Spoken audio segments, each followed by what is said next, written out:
Welcome to 101. I'm Greg Bassett, your host from the Salisbury Independent newspaper. It's a big day here at PAC 14. We've got a new guy in the House, Tom Hutchinson. He's running for the state legislature, Maryland General Assembly, District 37B. Welcome, Tom. Thanks, Greg. Glad to be here. So 37B is a really complicated district because it's Talbot, a big portion of Dorchester, some Caroline, and parts of Wycomico County. How in the world do you manage to cover a district like that? Well, it has put a lot of miles on the truck, that's for sure. I know through the primary up until today, it's been over 10,000 miles on my truck. But as my campaign slogan says, to make a beautiful place to live even better. And regardless of where I go in this district, regardless of what county, there are some beautiful areas here, and I want to help make it a little bit better. That is a complicated district. There are there's actually three people running in the race. There's a Democrat and two Republicans. Two people will win in November. So Chris Adams, who's from Salisbury, who we know is the other candidate, the other Republican candidate. What do you add to this ticket? It seems like you and Chris are kind of running together. No, not necessarily. I think what we'll see is a nice balance within the state legislature for District 37B. Johnny Mounts, Talbot County, now running for Senate, so I'm running for the seat that he's vacated. I'd be able to represent Dorchester County and the General Assembly. Chris would be able to represent Wycomico County. And I also spent a lot of time in Caroline County to make sure that they have representation as well. Okay. Tell us what you see the issues are in the 37B district. Well, there's a number of things that are on my mind, and one of the reasons that even got me into running. And I'll share a little story with you. There was a defining moment. It was back, I think, in January. I really had never thought about running for state office, but I'm a type of person that gets involved, speaks his mind, and when I see something wrong, I'll speak up and see if we can get the right people to correct it. But I was listening to a conservative talk radio, and it was out of Baltimore, and on that station that day, they had Senate President Bill Ferguson on, and he was trying to explain to them why they needed to have the Police Accountability Act and hold law enforcement officers accountable. But in that same interview, he defended why they couldn't even bring to vote any legislation for repeat and violent offenders. And I just saw the dichotomy of that to say, Right. I have nothing wrong with holding our police accountable, but we're not holding the criminals accountable. And we're seeing that being more pervasive. I'd spent some time in Baltimore City before I moved here 20 years ago to see that crime wave coming over here, to not be supporting our law enforcement. I think I bring a little bit of common sense to the legislature, and those are the sort of things that sort of got me to put my name into the hat. Interesting. You've done some good work in Cambridge with Cambridge Redevelopment of the downtown. Tell me about your experience there. Well, when I first came to the area, I got involved with the Cambridge Main Street program. You see a lot of potential there. And I like being involved with economic development initiatives. So it was great to see the redevelopment of the area and the downtown area and bringing in more people with disposable income to help the economic development of the county. So it's been a fun process. It was a start of my involvement in the area. It's helped me get my name out, and people realize I'm the type of guy that puts actions to his words. Have you learned a lot about the community and the people through that action? I have, actually throughout the entire district now. Over the last 7 months, been probably the best 7 months of my life. And the number of people I've met has been outstanding. The number of really beautiful, unique places that are within 37B is just fabulous. And what I really like about it doesn't matter if I'm in Preston, or I'm on the west side of Wycomico, or I'm in Cambridge or Easton. People they love their community, and they want to see active leadership and active engagement to help them in that area. And I like that passion that they have, and if they show me that passion, I'll give them that passion back. The big industries and the big way of life in that district especially are the watermen and the farmers. Talk about that. Well, I'll tell you what, I have the utmost respect for our farmers and our watermen. And I've been attending a number of the either Farm Bureau or Watermen Association events. And I heard a statistic the other day at the Talbot Watermen Association meeting, and they were discussing dock value, the dock value of the catch that our watermen bring. I don't know Wycomico's number, but I was told Dorchester County's $94 million, Talbot County's over $60 million. That's dock value.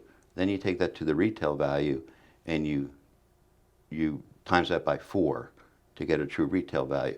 I don't think people understand or appreciate the magnitude of that industry that we have here, and they have my utmost support, and certainly fighting for them to keep the regulations away. The people from the Western Shore, the legislatures from the Western Shore, wanting to put new initiatives or anything that would curtail them from making a living.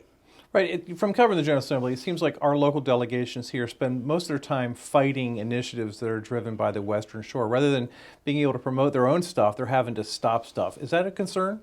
Not necessarily. I mean, look. It's be honest about it. It's 2/3 Democrat General Assembly. I know, speaking with our current delegation, that you do need to spend a lot of time fighting and to make sure that what the initial legislation is and what the end result is not as impactful as it is. But I certainly like to see some things come out of our delegation that could help the citizens of 37B. Yeah, I've always been concerned too, like, because there is a Democratic majority, a substantial Democratic majority, that the Republicans could have to find their own way, but that often requires some compromise, and some don't always want to do that. Where are you on that? Well, one thing I'll never compromise on are my values and my principles, but you also have to be a realist in going to Annapolis. And so if I have to work with a legislator on the Western Shore because they need money for a bridge and we need money over here for road improvement in Wacomico, you're going to have to work with them and to be able to compromise. But again, not my values, not my principles, so don't get compromised. For people who don't know you, tell us about your background and how you got to be where you are now. Well, I'm a businessman, and I think that makes me unique in terms of being a legislator too. So I'm not a lawyer, I'm not a career politician. This is actually my first time actually running for office, and I'm pretty excited about it. Really spent 25 years as a business executive in the healthcare quality improvement organizations, running sales and marketing organizations. But in 2019, I started my own small business. I started Hutchinson Home Services, which is a home improvement company. And Greg, I've never looked back. It's probably the best thing I've ever done in my life. It really took off right from the get-go. I think my name has been respected in the area. It's been a great thing for me to do. And if I had not done that, there's no way I could be running for state delegate. You have a history in healthcare. What about our seniors? It seems like the senior population is struggling more, especially coming out of COVID. Absolutely, and I'm actually quite concerned about that. I want to see seniors staying here and retiring here and being here, and yet we're seeing them move out of state far too often. There were some things that were done in last year's legislation to help, but it wasn't enough. I think we need to further look at more tax credits for our seniors, reduction of income taxes for our seniors, even tax credits for long-term care that they can purchase and buy. I wanted them to stay here. I think they're important and vital to the economy of our area, and I think they want to stay here, but we got to make it economically feasible for them. And it seems like there's been some healthcare progress in Dorchester with the new hospital area there in Cambridge, and with Talbot, with them going to get a new hospital. It seems like there's good progress in terms of facilities. Absolutely. I know that a lot of people were very disappointed that the hospital in Dorchester was taken down. But if the end result, which I just saw announced yesterday, that Shore Health is now refiling for a certificate of need for the new hospital in Easton, if we can get a state-of-the-art facility, I think that would be fantastic for the Midshore area. Down here in the Wacomico area, I think Tidal Health done a fantastic job, so we can really bolster up the healthcare services that we have all throughout 37. It seems like business is a big focus of being a delegate, business development, incentives, helping the small businessman.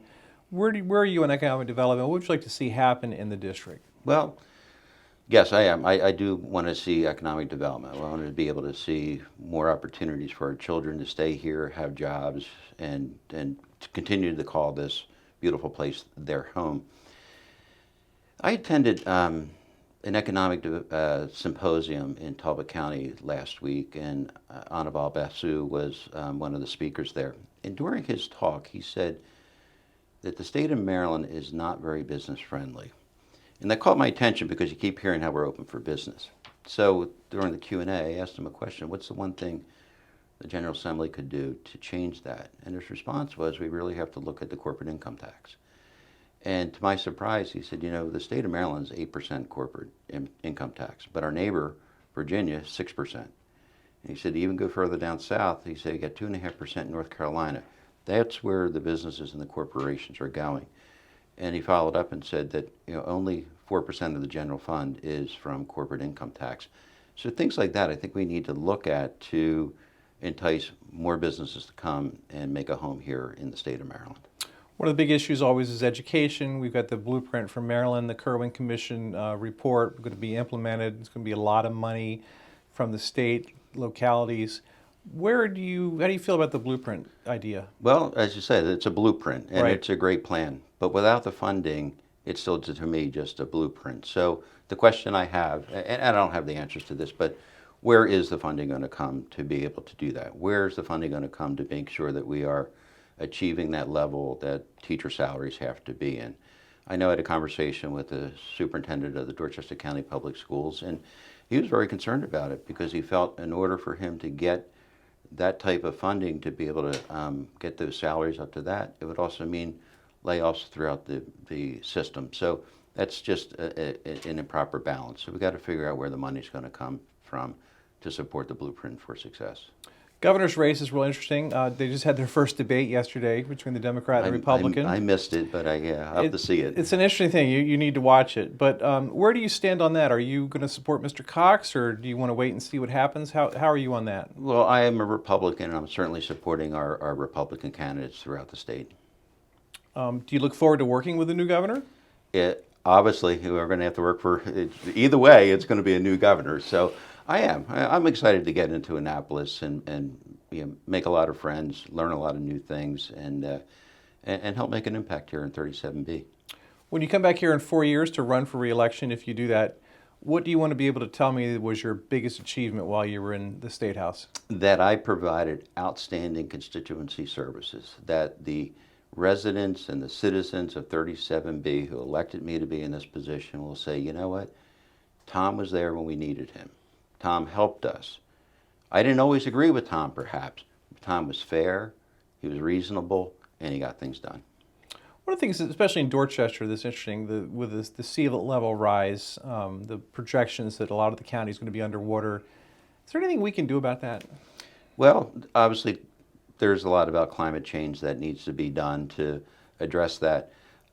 It's a tough issue. I mean, I live right on the water as well, and I see how it's changed my property over the 20 years in which I've owned it. So I think we got to be cognizant of all the issues that we can address to help support and stop climate change. All right, give me your 1 minute pitch. Why should the voters here in Wycomico County vote for you to be their next delegate in 37B? Well, they should vote for me because I'm not a politician. I have common sense. I'm reasonable. I'm fair. I'm going to listen to the citizens, and I'm going to work hard for everybody here within 37B. He's Tom Hutchinson. He's running for House of Delegates, District 37B. He's a Republican, and we're thrilled he had time to be with us here today. Thanks so much, Tom. Thanks, Greg. I'm Greg Bassett from the Salisbury Independent newspaper. Be sure and watch all the candidate interviews on the PAC 14 YouTube page.